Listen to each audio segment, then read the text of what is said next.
இவங்க 2 பேரும் சேர்ந்து வாழ்வதற்கு ஸ்கோப்பே இல்லை. அவர் என்னடான்னா லண்டனில் போயிட்டு படிச்சுட்டு அங்கேயே செட்டில் ஆகணுன்றார்.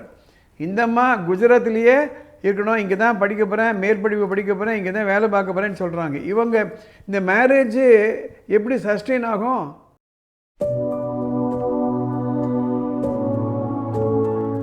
சட்டம் என்ன சொல்லுது அப்படின்னா, மேரேஜ் பண்ணிக்கிறீங்களா, சேர்ந்து வாழுங்க.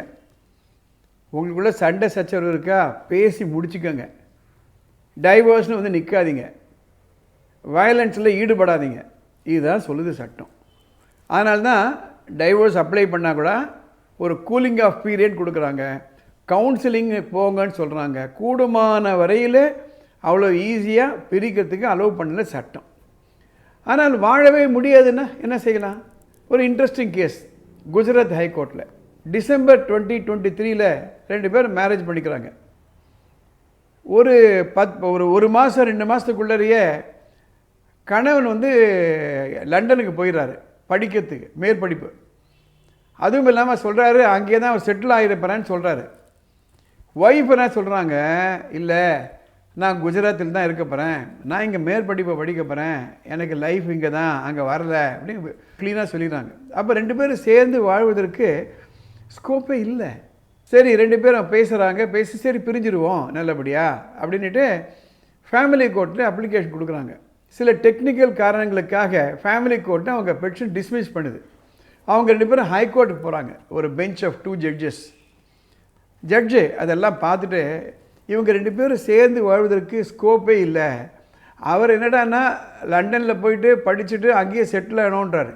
இந்தம்மா குஜராத்லேயே இருக்கணும், இங்கே தான் படிக்க போகிறேன், மேற்படிப்பு படிக்க போகிறேன், இங்கே தான் வேலை பார்க்க போகிறேன்னு சொல்கிறாங்க. இவங்க இந்த மேரேஜு எப்படி சஸ்டெயின் ஆகும்? 2 பேரும் ஒத்துட்டாங்கல்ல, கொடுத்துருங்க டைவர்ஸு அப்படின்னு டைவர்ஸ் கொடுத்துட்றாங்க. எதுக்காக இந்த பதிவுகள்லாம் நான் போடுறேன் அப்படின்னா, நிறைய பேர்களுக்கு தங்களுடைய உரிமை என்ன, சட்டம் என்ன சொல்லுது என்ற அடிப்படை நாலெட்ஜே இல்லை. வக்கீல்களுக்கு தெரியும். அந்த நாலெட்ஜ் இல்லாத பொழுது சரியான வழிகாட்டுதல் வேணுமா வேணாமா? அதற்காகத்தான் இந்த பதிவுகள் எல்லாம் நான் போடுறேன்.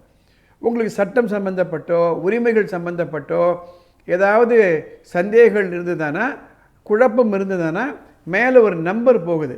அந்த நம்பருக்கு ஒரு வாட்ஸ்அப் மெசேஜ் அனுப்புங்க, வாய்ஸ் மெசேஜோ டெக்ஸ்ட் மெசேஜோ அனுப்புங்க. அதை படிச்சுட்டு நாங்கள் கிளாரிஃபிகேஷன் கொடுக்குறோம். ஒரே ஒரு முக்கியமான அறிவிப்பு, நீங்கள் அனுப்பக்கூடிய மெசேஜ் ஷார்ட் மெசேஜாக இருக்கட்டும், ஒரு 50 வேர்ட்ஸுக்குள்ளே இருக்கணும். எந்த ஒரு அட்டாச்மெண்ட்டும் நீங்கள் அனுப்பாதீங்க வாட்ஸ்அப்பில். நான் ஒவ்வொரு மெசேஜை படிக்கிறேன், படிச்சுட்டு ஒவ்வொருத்தரோட ஃபோன் பண்ணுறேன்.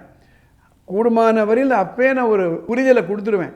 தேவையான உங்களுக்கு நான் சில டாக்குமெண்ட்ஸ் கொண்டாங்கன்னு சொல்லுவேன். அப்போ நீங்கள் அனுப்பிச்சிங்களா போகிறோம். இதை கண்டிப்பாக நீங்கள் நோட் பண்ணிக்கோங்க. இந்த தகவல் மற்றவர்களுக்கு பயனுள்ளதாக இருக்கோ நீங்கள் நினச்சிங்களான்னா இந்த பதிவை மற்றவங்களுக்கு ஷேர் பண்ணுங்கள், லைக் பண்ணுங்கள். அடுத்த எபிசோடில் பார்க்கலாம்.